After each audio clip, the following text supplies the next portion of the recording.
ক্রোমের মধ্যে ক্লিক করলাম। এখানে যাওয়ার পর আমরা লিখতে হবে www.marufsmm.com।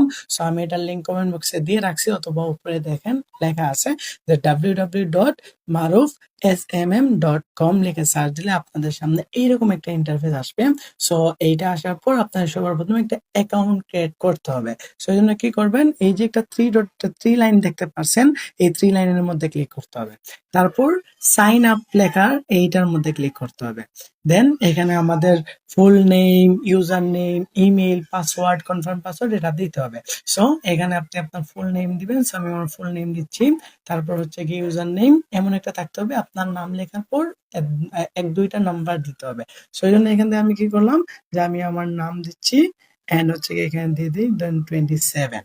দেন হচ্ছে এখানে আমি আমার একটা ইমেল দিতে হবে। হ্যাঁ, সো এই জন্য আমি কি করব, এখান থেকে আমি আমার একটা ইমেল দিয়ে দিব। So, এখান থেকে ধরেন একটা ইমেল দিয়ে দিলাম। ওকে, দেন এখান থেকে আমি আমার পাসওয়ার্ড দিতে হবে। এখন সেম পাসওয়ার্ডই এখানে কনফার্ম পাসওয়ার্ডের মধ্যে দিতে হবে। তারপরে এই যে I have read and agree এখানে ক্লিক করবেন, তারপর রেজিস্টারে ক্লিক করবেন। দেন আমাদের এটা রেজিস্টার হয়ে যাবে। এই দেখেন আমাদের এটা রেজিস্টার হয়ে গেছে। এখন চাইলে পাসওয়ার্ডটা সেভ করে রাখতে পারেন।